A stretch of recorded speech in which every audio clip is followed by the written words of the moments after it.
There's a place in the North Pacific Ocean where the water is more than 3 miles deep. The surface there is unremarkable. On most days, it looks like any other patch of open sea, gray under cloud, blue under sun, dark green under storm, and ships passing through it have no reason to slow or to look down. But beneath that surface, beneath the long cold column of water that descends through the sunlit zone and the twilight zone and the midnight zone, and into the abyssal plain below, there is a place where, for a long time, a Soviet submarine rested on its side in the silt. She had been there since the early spring of 1968. She would remain there in part forever. Tonight, we are going to drift down toward her, and toward the strange and patient story of how she was found, and how a small portion of her was, against every reasonable expectation, lifted again into the light. There is no hurry in this story. The submarine waited. The men who searched for her waited. The ocean, as it always does, simply continued. And so we will move through it slowly, the way the deep itself moves, the way pressure settles, the way silt drifts back to the floor after something has disturbed it. The story of the submarine called K-129 is many stories layered on top of one another, the way the ocean itself is layered. It is a story about the Cold War, and about how two great powers listened to each other in the dark. It is a story about engineering on a scale that has rarely been attempted before or since. It is a story about secrecy so deep that for years almost no one knew it had happened, and about a phrase, 3 small words, that would become a permanent part of the language of governments.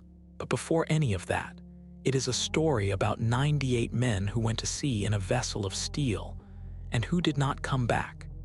We do not know exactly how they died. We do not know exactly when. The ocean kept that to itself. What we know is that, on a winter morning in 1968, in the harbor at Rybachi on the Kamchatka Peninsula, a diesel-electric submarine of the Soviet Pacific Fleet slipped her moorings, turned her bow toward open water, and began the slow journey out into the Pacific. There is a few photographs, of vessels of her class. They are long and dark and low in the water, with a tall conning tower and a profile that looks more like the back of some old marine creature than like a ship. She would have looked leaving harbor, the way submarines always look leaving harbor, patient, unhurried, half-submerged, as if the sea were already drawing her down. She was carrying nuclear weapons. 3 of them, by most accounts, were mounted in vertical tubes inside her sail. She was also carrying torpedoes, some of which were also nuclear. She was, in the language of the time, a strategic asset, one of many such assets that the Soviet Union maintained on patrol across the world's oceans in those years, and that the United States likewise maintained, the 2 navies circling one another in the deep, listening, recording, occasionally surfacing, mostly invisible. The submarine called K-129 was one small piece of an enormous and silent machine. When she failed to come home, her absence became a problem of the same scale, secret and slow and very large. The water she was crossing on her last patrol is a long way from anywhere. The North Pacific is the largest single feature on the surface of the planet.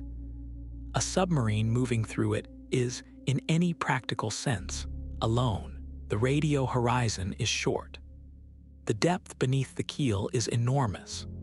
There are weeks at a time during which a vessel like hers would surface only to charge her batteries and to take a brief, encrypted breath of communication with her command, and then sink again into the long quiet of patrol. To us, listening tonight, this is almost difficult to imagine. That solitude, that pressure, that silence. 98 men in a steel tube the length of a city block, moving slowly through water colder than ice, with the lights low and the engines humming and the great weight of the ocean pressing in on every side. It is the ocean we want to settle into first. The submarine will come, and the men who built the ship that lifted her, and the long, slow dive of 3 miles down through water that has not seen the sun in any meaningful way for the entire history of life on the surface. But first, the ocean, the Pacific in winter, the Pacific in any season, really. The largest, oldest, deepest body of water on this planet. There is no hurry. There is nothing here that needs to be rushed. The Pacific Ocean covers roughly 1/3 of the surface of the Earth. It is larger than all of the continents put together.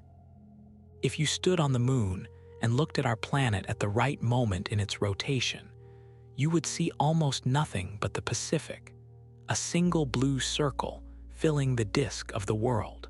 Inside that vast space, there are mountain ranges taller than the Himalayas, valleys deeper than any on land, plateaus the size of countries, and trenches whose floors lie so far below the surface that, if you were to invert Mount Everest and drop it into them, the peak would still be more than a mile underwater. The submarine called K-129, when she was lost in a part of the Pacific that is comparatively shallow by these standards. She came to rest at a depth of approximately 16,500 feet, about 5,000 meters, about 3 miles, shallow only in the sense that other parts of the same ocean go deeper still.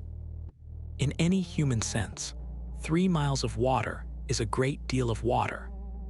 It is a column of cold and pressure and darkness so profound that the question of recovering anything from beneath it would, until very recently, not have been a question that any reasonable engineer would have asked. Consider for a moment what 3 miles of water actually is. If you were to begin at the surface and descend, very slowly, you would pass first through the warm and well-lit upper waters, the part of the ocean that biologists call the epipelagic zone, where almost all the plant life of the sea exists, and where light and heat from the sun penetrate strongly enough to support the great chains of life that we associate with the ocean. This zone extends down only about 650 feet, about 200 meters. Beyond it, the light grows dim.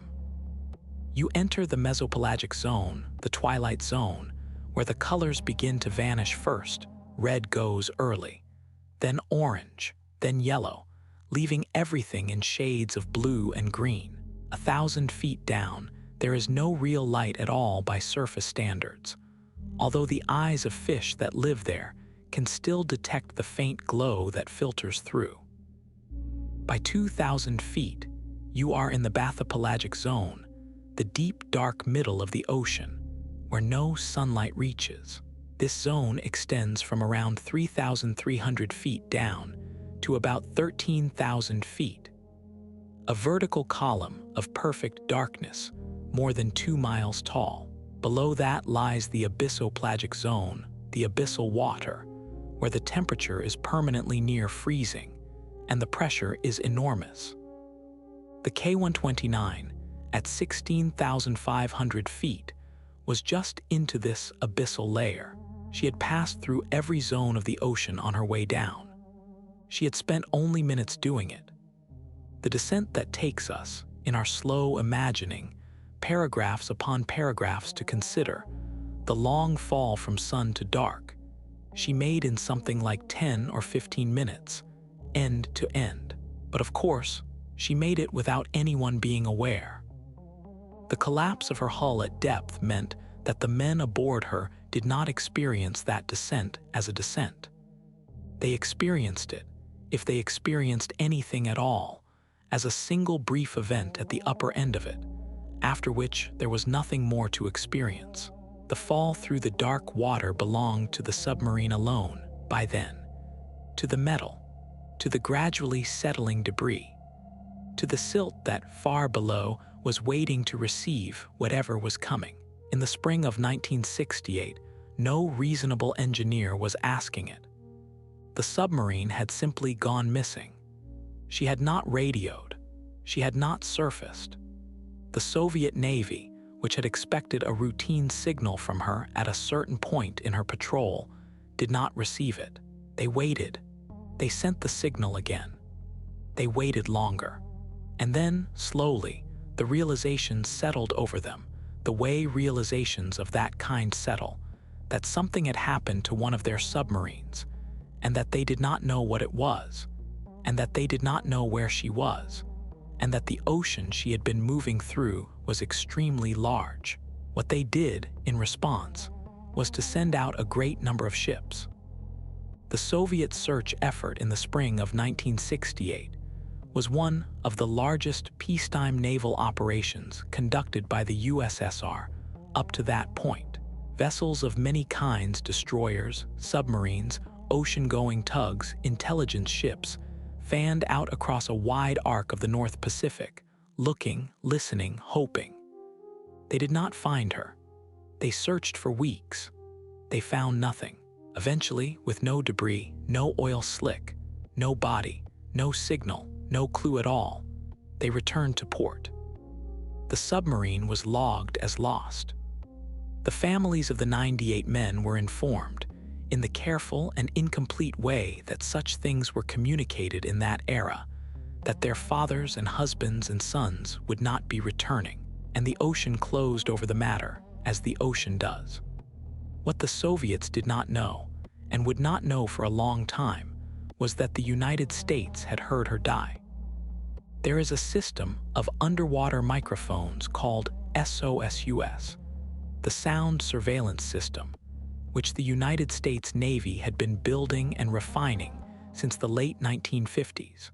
It consisted of long arrays of hydrophones laid on the seafloor in strategic positions across the world's oceans. Listening, always listening, for the distinct acoustic signatures of submarines passing overhead.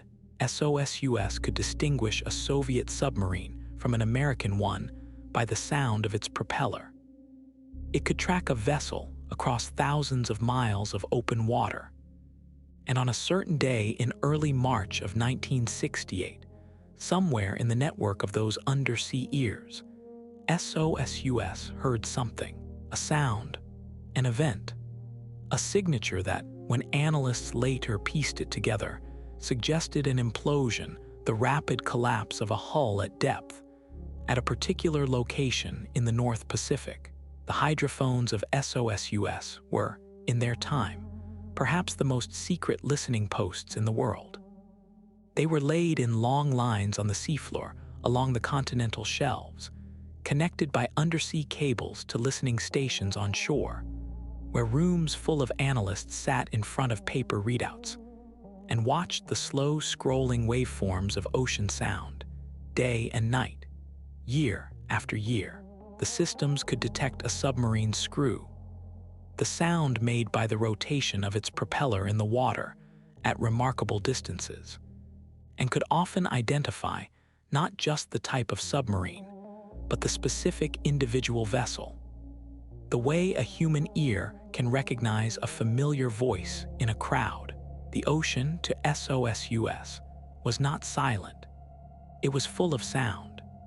The slow groans of distant whales, the small clicks of shrimp, the rumble of underwater earthquakes far away, the steady hum of ships' engines, the rare and distinctive signatures of submarines moving through the deep. SOSUS heard all of it. And on that particular day, it heard the signature of a hull failing. The Americans had recorded the moment of the submarine's death, even if they did not yet know that this was what they had recorded. Sometime later, when the Soviets began their massive search, and the Americans observed the search through every means available to them, the two pieces fit together. The Soviets did not know where their submarine was. The Americans, by carefully reviewing their own recordings, did. Or at least they had a good idea of where she might be within a circle of ocean, perhaps a few miles across, 3 miles down. It was an extraordinary piece of information. It was, in the language of intelligence, a card. The question was what, if anything, could be done with it. There is something quietly remarkable about the asymmetry of that moment.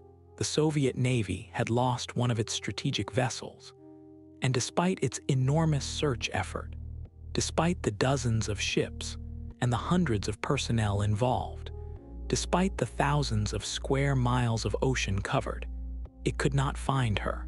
The United States Navy, sitting in offices on the East Coast, going through tape recordings and triangulation data, could find her without ever actually going to look. The deep ocean, which had so completely hidden the submarine from the country that owned her, had not entirely hidden her from the country that was listening for her. The dark water keeps its secrets, mostly, but the dark water does not muffle sound. Sound travels far in the ocean. Sound travels for thousands of miles, sometimes, especially at certain depths, and in certain channels where the temperature and pressure conditions create what oceanographers call the deep sound channel, a horizontal layer in which acoustic waves can propagate enormous distances without much loss. A ship's hull collapsing at depth makes a sound that can be heard if you have the right equipment from very far away. The United States in 1968 had the right equipment. For most of human history, a submarine lost at 3 miles depth would have been simply lost, in the way that ships have always been lost, beyond reach, beyond recovery, beyond the reach of grief or curiosity. The deep was the deep. It kept what it took. But the late 1960s were a strange moment in the history of the deep. New tools were emerging, new submersibles, new ideas about what could be done at depth. And in certain offices in Washington, certain people began, very quietly, to ask a question that would have seemed insane only a few years earlier. They asked whether it might be possible to go and get her. Not all of her, probably only a part. But a part, a piece of the Soviet Navy's nuclear-armed strategic reserve, sitting alone on the floor of the Pacific, with no one but the United States knowing where it was, would be, from an intelligence standpoint, an almost unimaginable prize. The code she carried, the cryptographic equipment, the nuclear warheads themselves with their fissile material and their fusing mechanisms, the torpedoes, the hull even with its construction details and its acoustic signature material. Every piece of her, if it could be brought to the surface, would tell the Americans something about Soviet capabilities that they did not currently know. And so a question was asked, and people began to think about how to answer it.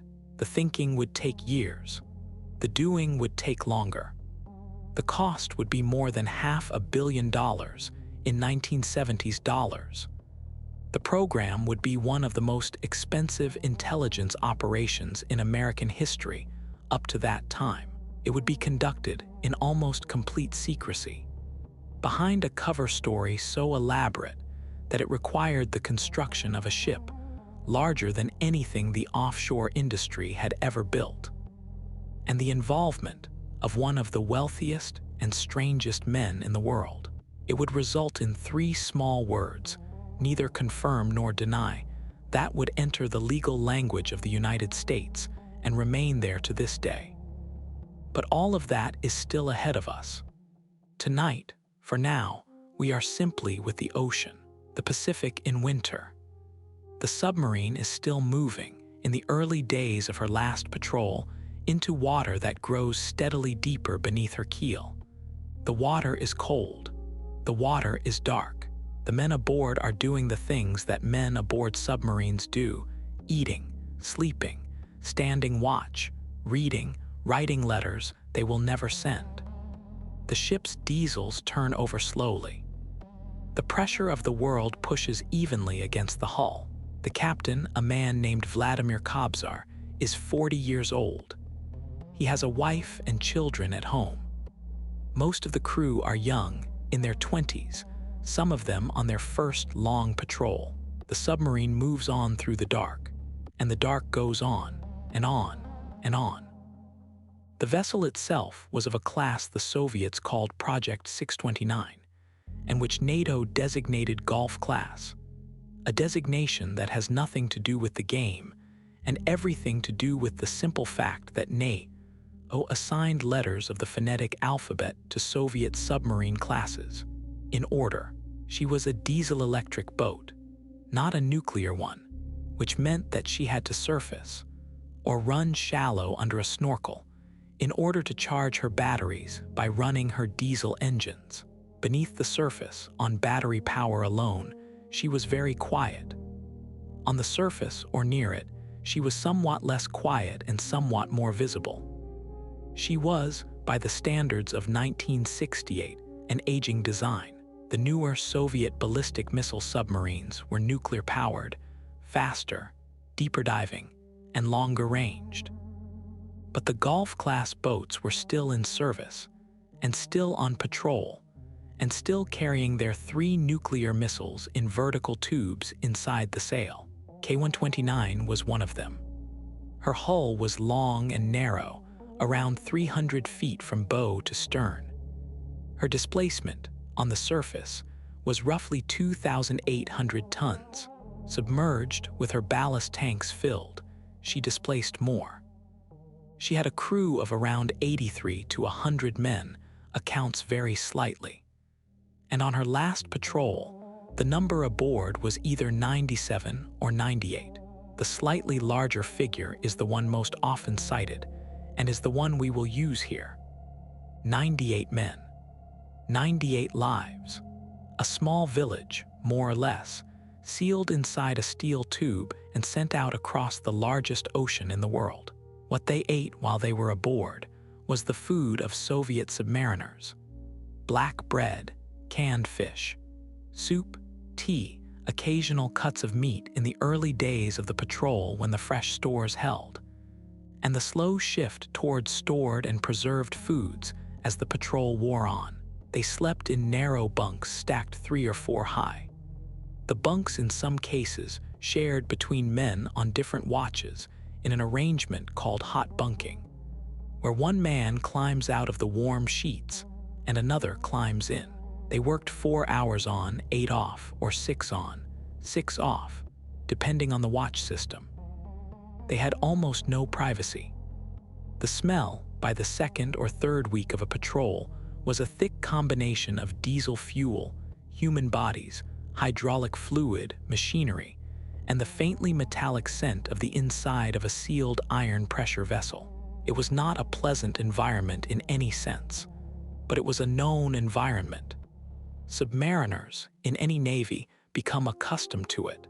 They develop a kind of relationship with the sound of the boat, the steady hum of the electrical systems, the breathing of the ventilation, the occasional creak as the hull responds to changes in depth, and they learn to sleep through it, and to stand watch through it, and to read the ship's mood the way a horseman reads a horse.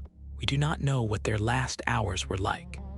We do not know whether the loss of the submarine was sudden, or whether something went wrong over hours, or even days, before the final event. We do not know whether the men were at their battle stations or asleep in their bunks. We do not know whether anyone had time to understand what was happening. The American hydrophone arrays recorded a single distinct acoustic event, sharp and characteristic, of the kind that hull collapse at depth produces. A sound that, when heard by the analysts trained to recognize it, is unmistakable. Whatever happened, on the surface or near it, that brought the submarine into uncontrolled descent, the actual moment of her death came at depth, and came quickly. The water pressure at 3 miles is so great that the collapse of an air-filled hull, when it happens, is over almost before it has begun. There would not have been a long, conscious end. The men aboard, most likely, did not know they were dying. The theories about what went wrong on board K-129 are several, and none of them is definitive. One theory holds that there was a problem with one of the missile tubes, perhaps a hydrogen explosion, as the batteries vented.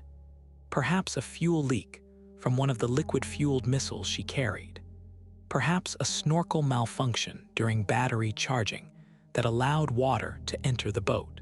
Another theory holds that there was a collision or near collision with another vessel, possibly an American submarine that had been shadowing her. Although the United States has consistently denied this, and the available evidence does not really support it, another theory holds that there was a simple mechanical failure of some kind, a loss of depth control that took her below her crushed depth before the crew could recover. We do not know. The Soviets, when they conducted their own investigation in the years that followed, did not arrive at a firm conclusion either. The wreck itself, when she was finally examined by the lifting vehicle, was in a condition that supported some theories more than others, but did not entirely settle the question. The submarine took her cause of death with her. The ocean does not generally explain itself. This is, perhaps, a small and quiet thing to say, but in a story full of large and slow things, in a story that will involve a ship the length of 3 football fields, a claw the size of a small building, a project that consumed the better part of a decade and the budget of a small war. It is worth pausing on this small fact. The men, when the end came, did not suffer for long. The ocean, in that sense, was kind. It is one of the things the ocean does. It takes, and it takes quickly, and then it is silent again, and the silence goes on for a very long time. After the implosion, the submarine descended. It is difficult to know exactly how a vessel of that kind descends after a hull breach at depth. The forward section, where the most catastrophic damage likely occurred, would have begun to fall first. The remaining sections, with their own pockets of trapped air and their own structural integrity, may have descended more slowly, tumbling or settling, or sliding down the long, invisible slope of water, until they too came to rest on the abyssal floor more than 3 miles below.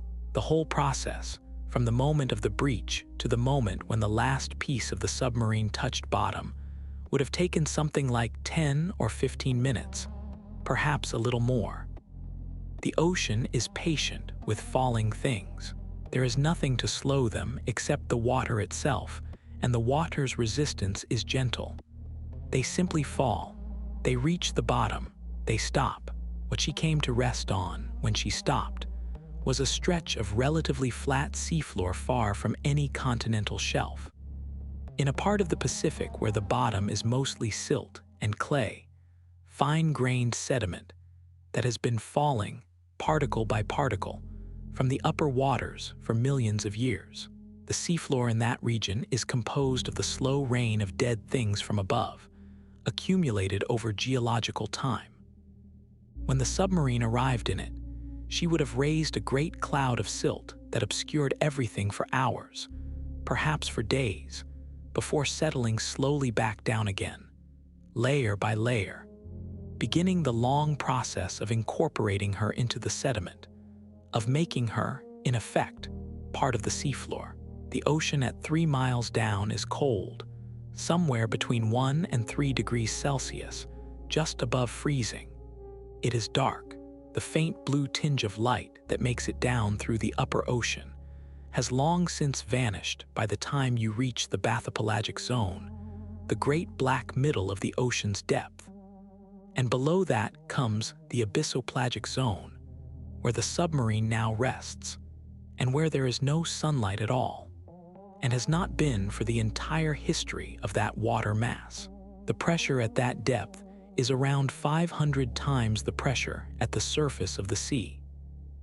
A coffee cup, lowered to that depth, would be compressed to a fraction of its size. The hull of a steel submarine, designed for a maximum depth of perhaps 800 or 900 feet, would not simply be crushed at 3 miles down. It would be torn apart, sections of it folded and broken in ways that no surface engineer could easily predict. And yet, even under that pressure, even in that dark, life continues. There are creatures down there. There are sea cucumbers, slow and pale, grazing on the silt. There are small fish, eyeless or large-eyed, that drift along the bottom on currents so weak they are barely currents at all. There are filter feeders rooted to the seafloor, waiting for whatever organic material falls down to them from above. There are, almost certainly, microbial communities that have been living on that particular patch of seafloor for thousands of years before the submarine arrived, and that would continue living there for thousands of years after she had been disturbed. The submarine, when she landed, became a structure in their world, a strange new feature of the seafloor, made of metals and alloys that the deep ocean had never before encountered in this form, slowly leaching, slowly oxidizing, slowly being colonized by whatever could find a use for it. Some weeks passed, then some months.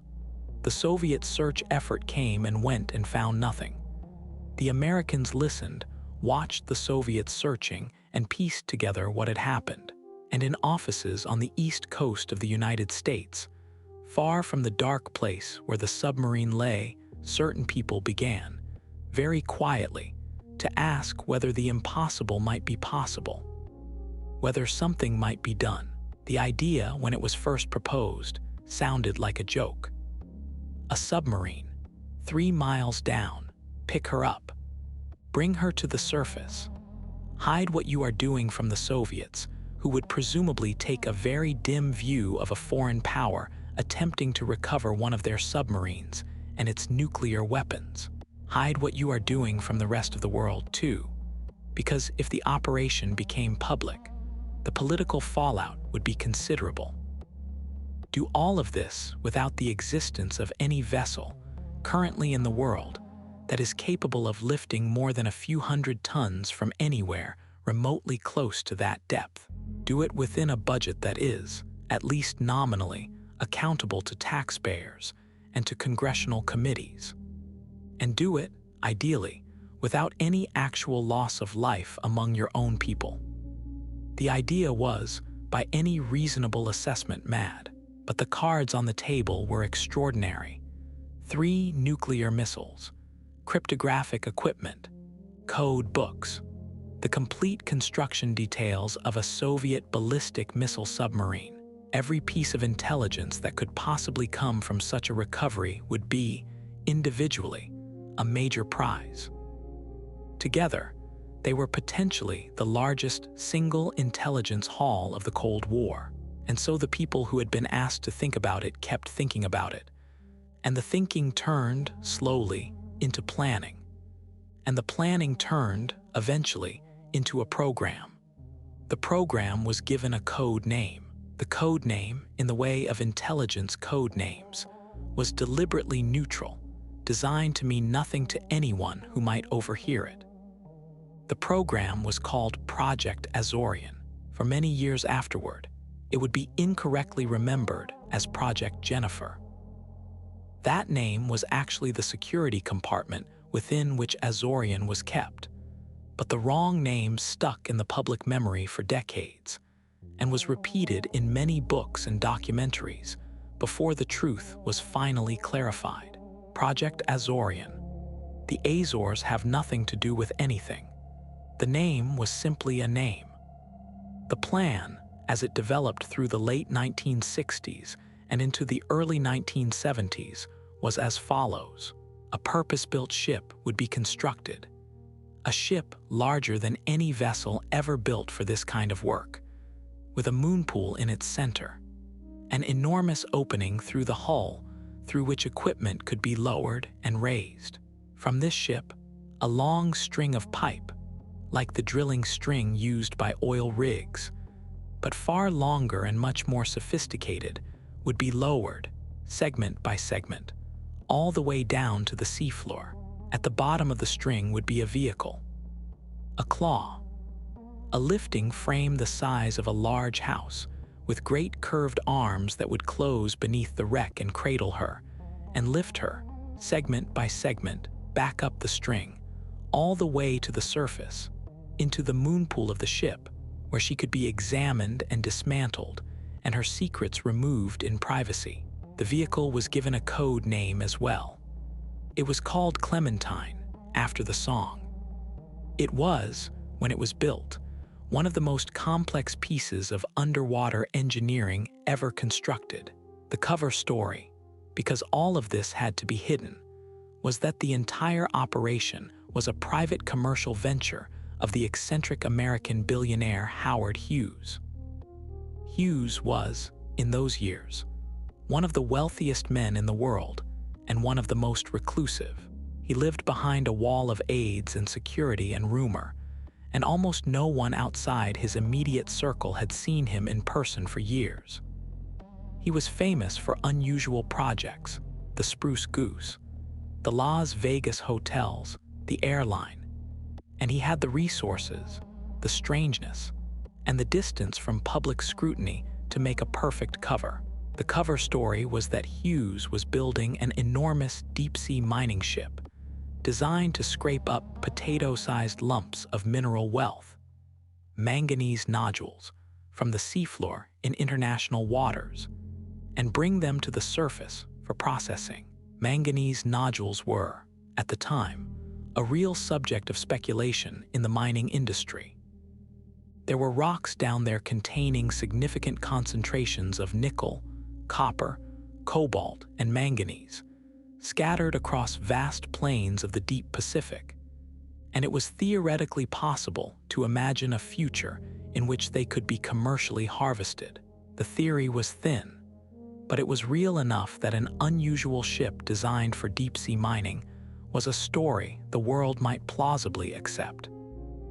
The ship was built in shipyards on the east coast of the United States. She was christened the Hughes Glomar Explorer. She was 619 feet long, almost the length of 2 football fields end to end, and displaced, in working condition, more than 50,000 tons.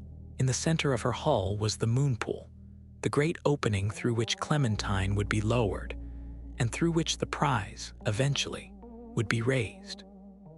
The moon pool itself was nearly 200 feet long and 75 feet wide, an opening in the bottom of the ship large enough to swallow a small office building.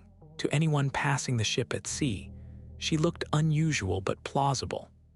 A large industrial vessel of an experimental new kind, the cover story made physical, the lie made of steel.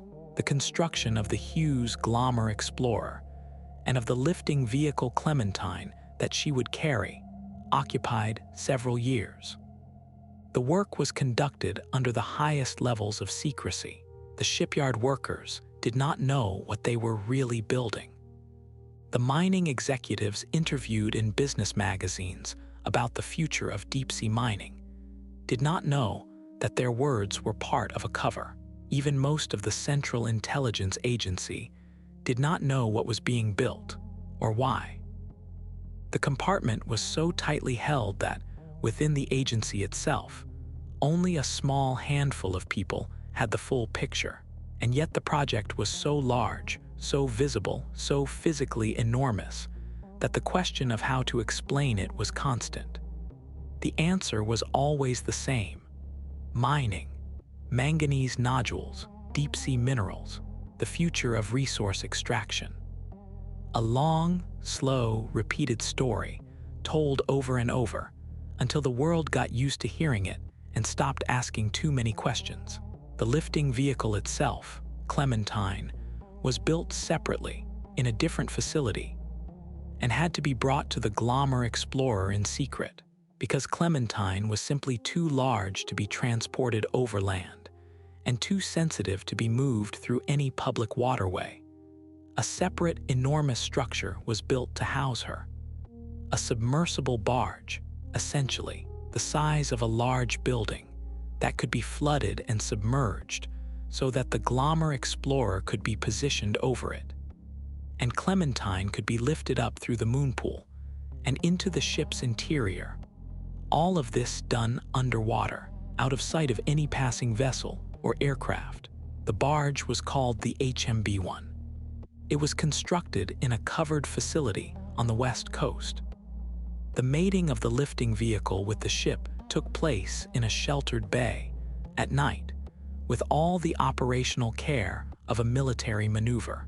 Anyone who happened to glimpse the operation from a distance would have seen, at most, a large industrial vessel doing something obscure with a partially submerged structure.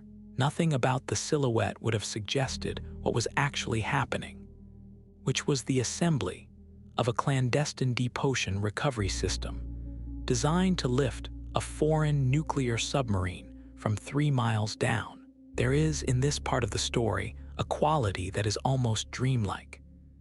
An entire ship, a real, physical ship, more than 600 feet long, was built around a lie.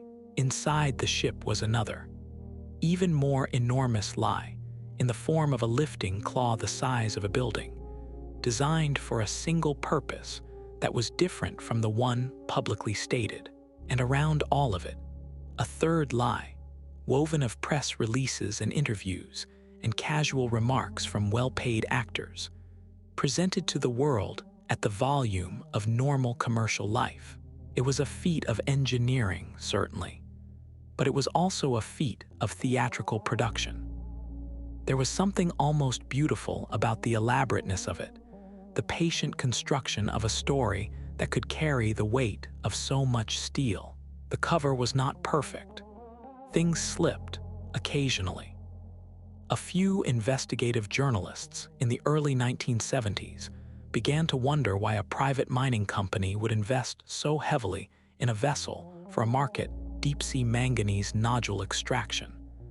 That did not really exist yet, and that the actual mining industry seemed largely uninterested in. There were small inquiries.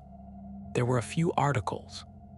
The Central Intelligence Agency, on at least one occasion, contacted senior editors directly and asked them to hold a story, to wait, in the interest of national security. In most cases, the editors complied. Journalism in those years was different. The Cold War was a real and felt presence in newsrooms, and the relationship between the press and the government, while never simple, was different from what it would later become. The cover held just well enough for just long enough. By the early 1970s, the ship was ready. The vehicle was ready. The crews had been trained to perform the cover job of deep-sea mining, of course, since most of them did not know what their actual job would be. The decision was made to proceed. The Hughes Glomar Explorer left port and made her way south, through the Panama Canal, and out into the Pacific, and northwest, slowly, across thousands of miles of open ocean, toward the place where the submarine lay. The summer of 1974 was the chosen window. The weather in that part of the North Pacific is unpredictable, but in summer the storms are slightly less frequent and the swells slightly less large, and the ship, enormous as she was, would still be more comfortable working in the milder season. She arrived at the station in early July. She set about her work. The work of lowering Clementine was, even in retrospect, one of the most extraordinary engineering operations ever attempted in the open ocean. The pipe string, as it was lowered, had to be added to in segments, each segment screwed onto the one below it. The entire weight of the growing string supported by the ship as the assembly grew downward through the water column. 3 miles of pipe is a tremendous length. The pipe itself had to be designed to carry a load of thousands of tons in the vertical direction, while also bending slightly, in response to the motion of the ship at the surface and the currents in the deep water. The lifting vehicle, Clementine, had to be lowered with extreme care because a single misalignment, a single jam in the moon pool, would compromise the entire mission. The crews worked in shifts, around the clock. The ship rolled gently in the swells. The pipe string, foot by foot, segment by segment, sank deeper and deeper into the dark water below. It took weeks. The lowering itself, the slow extension of the string from the surface to the seafloor, was a process of days and days, with each day bringing new technical challenges, new small adjustments, new careful inspections. The Soviets during this period were not entirely unaware that something was happening. Soviet vessels passed within sight of the huge Glomar Explorer on more than one occasion. They circled her. They photographed her. They asked questions by radio and by official channels about what she was doing. The cover story held. She was mining. She was conducting deep-sea experimental work. She was developing the technology of the future. The Soviets seemed to accept the story, or at least did not act to disrupt the operation. One Soviet ship, on one occasion, came so close that helicopters from the Glomar Explorer shadowed it, but no incident occurred. The work continued. Eventually, after many days, Clementine reached the seafloor. The submarine, by all accounts, was approximately where she had been calculated to be, although the exact position had to be confirmed by the lifting vehicle's own sensors as it approached. The wreck was lying on her starboard side. She was broken. There was significant damage from the implosion, and from the impact with the seafloor, and from the years of sitting in the silt. But enough of her remained intact that she could, in theory, be grasped by the great curved arms of Clementine and lifted upward. The arms closed. The lifting began. Here, in the story, there are details that remain classified to this day, and there are details that are known but disputed, and there are details that have been confirmed by various official statements over the decades since. What is generally agreed is this: the lift began. The submarine, or a portion of her, was raised off the seafloor and began the long, slow journey back up the pipe string toward the surface. At some point during that journey, accounts differ as to exactly when and exactly why. A portion of the submarine broke away from the lifting vehicle and fell back to the seafloor, where, presumably, it remains to this day. The recovered portion, the portion that did make it to the surface and into the moonpool of the huge Glomar Explorer, was significantly less than what had originally been gripped. How much was recovered exactly has been the subject of decades of speculation and partial disclosure. The official position of the United States government for many years was that they could neither confirm nor deny that any recovery had taken place at all, and yet a recovery did take place. Something was lifted. Something was raised through 3 miles of cold black water, up the pipe string into the moonpool, into the secret interior of the ship. The exact contents of that recovery, whether it included nuclear weapons, whether it included code books, whether it included only a small section of the forward part of the submarine, or more than that, have been described in different ways at different times by different people. What is consistent across most accounts is that the recovery included the bodies of at least some of the Soviet sailors who had died aboard her. 6 bodies, by most accounts. Possibly more. They were, when they were found, in a state that reflected the years they had spent at the bottom of the sea and the journey they had just made back to the surface. They were Soviet sailors. They had families.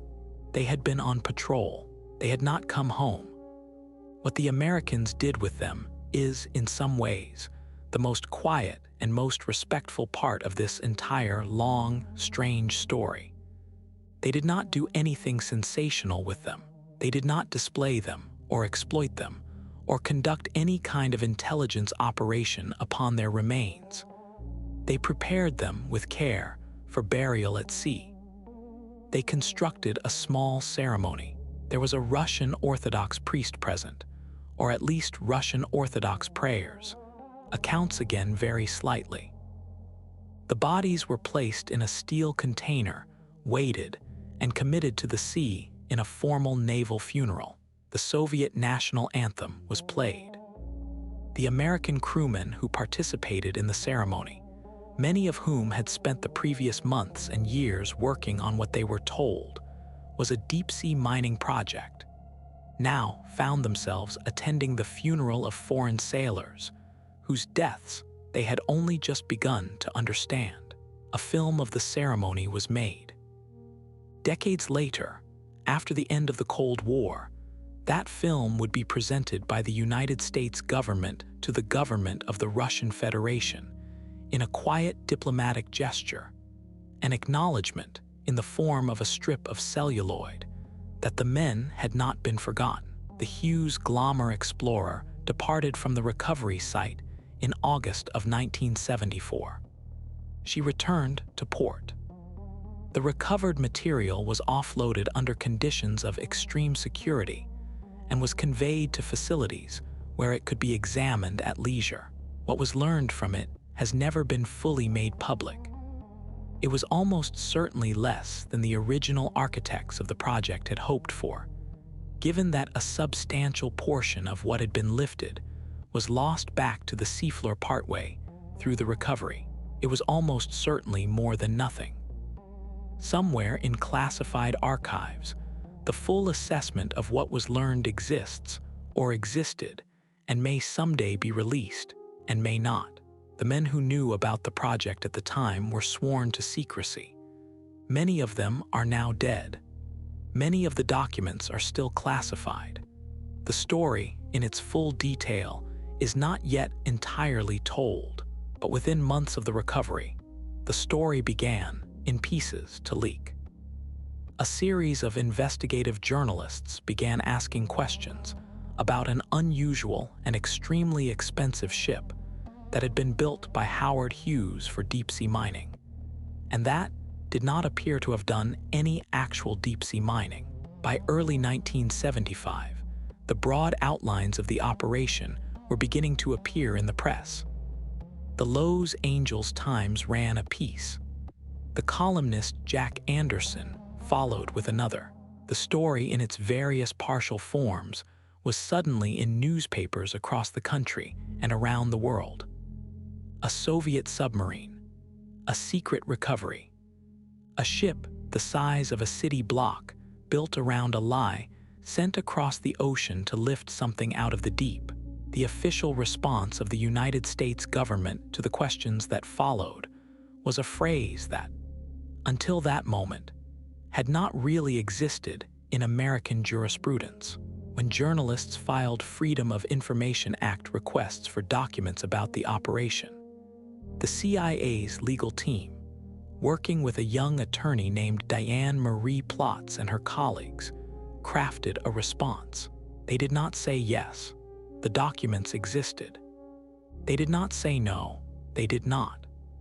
They said instead that the agency could neither confirm nor deny the existence of the requested records, because to do so would itself constitute a disclosure of classified information.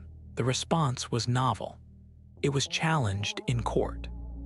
The Federal Appeals Court that considered the challenge eventually ruled in 1976 that the response was legally permissible. The case was Filippi versus the Central Intelligence Agency. The phrase, neither confirm nor deny, became a permanent part of the legal language of the United States. To this day, when an agency does not wish to acknowledge the existence of a record, it issues what is now called a Glomar response. The submarine had given a name to a kind of silence that the government would use for the next half-century and counting. It is one of the strange, small gifts of this story. A Soviet submarine, lying on the floor of the Pacific, had already given many things to many people. It had given a final resting place to 98 men. It had given an enormous engineering challenge to the United States. It had given the Cold War one of its most secret and most expensive operations. And now it had given, of all things, a phrase, a permanent legal silence, named after a ship that was named after a man who had nothing to do with any of it. The Hughes Glomar Explorer herself had a long and quiet life after Project Azorian.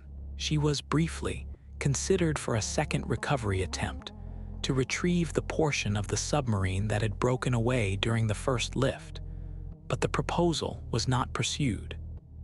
The cover was now blown. The Soviets were now alert, and the political environment had changed.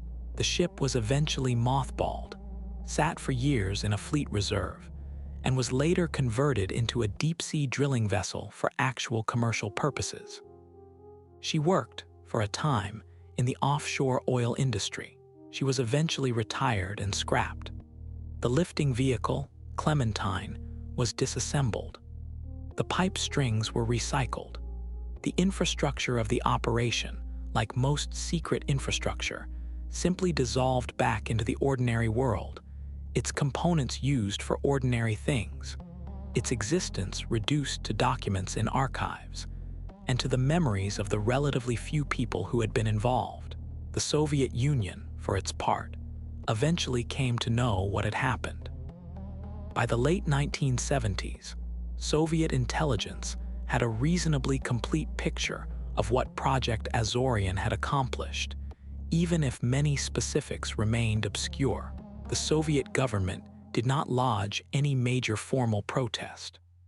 The whole matter was kept, on both sides, as the kind of thing that intelligence services do to one another, and that does not need to become a public matter between governments. The families of the men aboard K-129, however, knew almost nothing for many years. Some of them did not know the basic outlines of what had happened to their husbands and fathers and sons until well after the end of the Cold War, when, in the early 1990s, the United States government provided to the Russian government the film of the burial at sea, a partial list of the men whose remains had been recovered, and certain other materials. It was, in its way, a kind of homecoming, a small one, decades late. We come now to the final part of this long, slow story, which is the part where the ocean simply continues.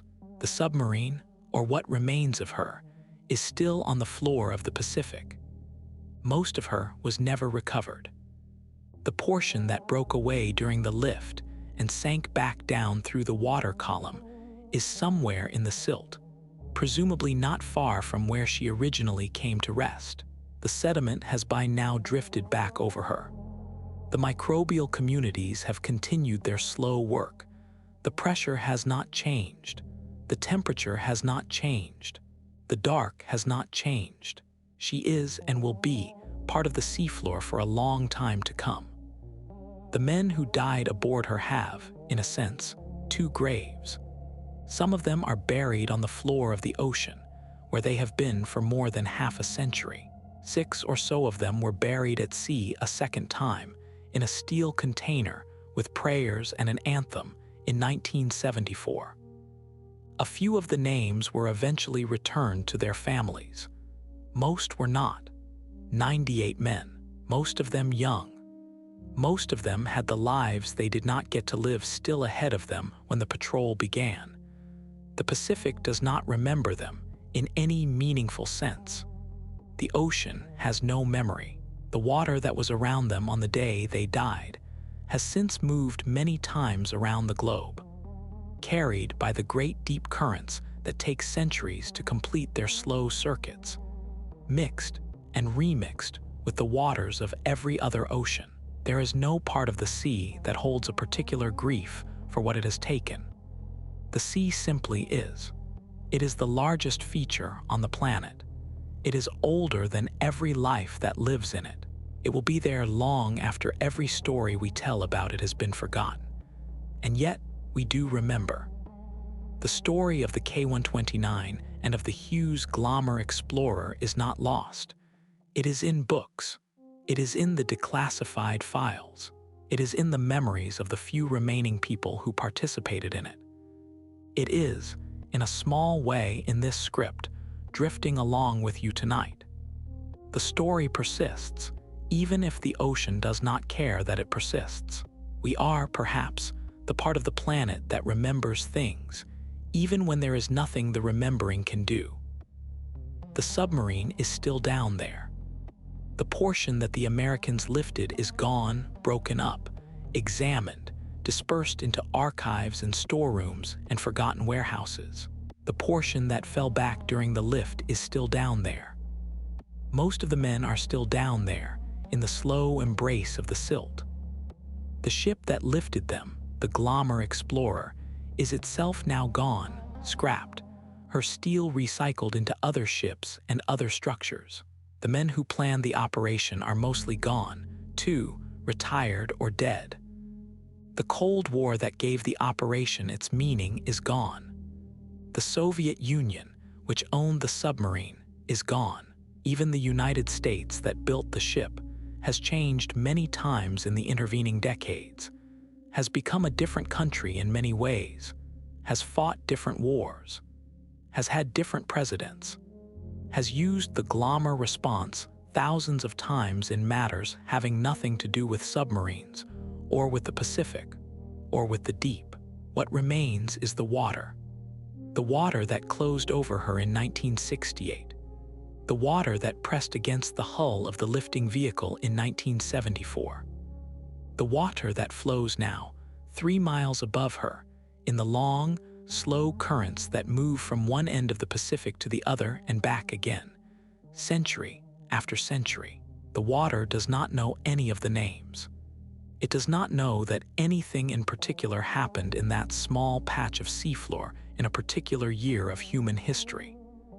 It simply continues, the way it always has, and the way it always will. There are other submarines on the floors of the world's oceans. Several. Not many, but several. There are Soviet submarines and American submarines and submarines of other navies, lost in different ways at different times, scattered across the deep in places known and unknown. Each of them is now a small new feature of the seafloor, a small permanent change in the geography of the deep, a small monument to the fact that machines can fail, and people can die in the pursuit of plans that the people themselves, in the moment of their dying, may not even have understood. The K-129 is one of them. She is not alone. The water around her is dark. It has always been dark. It will always be dark. The pressure is enormous and unchanging. The temperature is just above freezing. Somewhere in the silt, there are pieces of her hull, and pieces of her machinery, and the bones of men, and the slow accumulating layers of sediment that fall, gently, particle by particle, from the upper waters, drifting down for years before they reach the bottom, where they settle and become part of the floor, and continue the long, slow geological work of burying her. She is being buried. She has been buried since the moment she stopped moving. The process is too slow for any human eye to perceive. The process will continue for thousands of years. Eventually, she will be entirely beneath the sediment. Eventually, the seafloor in that place will be a smooth and unremarkable expanse of clay, with no sign that anything in particular ever happened there.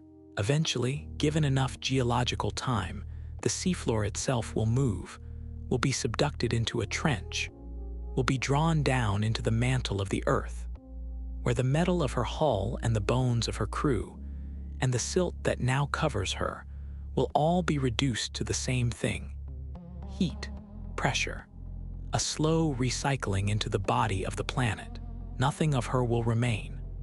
This is the long fate of everything that goes into the deep. The deep is patient. The deep takes its time. The deep is, in its own way, the largest and slowest grave on the planet, and it accepts everything that comes to it, and it does not hurry, and it does not forget, because it does not remember in the first place. There is nothing here that needs to be rushed. There is no story here that needs to be finished. The submarine continues to be where she is. The water continues to do what water does. The men continue to be where they are, mostly at depth, at peace, in the dark. The lift was an extraordinary thing. The ship that performed the lift was an extraordinary thing. The phrase that emerged from the secrecy around the lift, neither confirm nor deny, has become its own permanent feature of the legal landscape, a small linguistic monument to a strange episode in a strange war. All of these things are real. All of these things happened. All of these things are part of the story. But beneath the story, underneath all of it, is the simple physical fact of a submarine on the floor of the Pacific Ocean, 3 miles below the surface, in cold and pressure and dark. The submarine was once a vessel. She is now, in any meaningful sense, simply a feature of the seafloor. The seafloor is part of the ocean. The ocean is part of the planet. The planet continues. The water continues. The dark continues. And nothing, in the end, is hurrying anywhere. The ocean is still there tonight. It has been there all the time we have been talking. It will be there all the time we are not talking. It is the largest single thing on the surface of this planet, and it is mostly empty, and it is mostly dark, and it is mostly very, very deep. There is nothing here that needs to be rushed. There is nowhere we need to be. The water, at this moment, 3 miles down, is precisely as cold and as dark, and as still as it was when the submarine first came to rest in 1968. And as it will be in every year that follows for as long as the ocean continues to exist, which is to say, for a very long time. Which is to say, for longer than any of us or anything we have ever built will be remembered. And the ocean continues quietly as it has for a very long time, and as it will for a very long time more. Most of it has never been seen. Most of it never will be. There is nothing to do here. There is nowhere to be. The water will still be turning when you wake.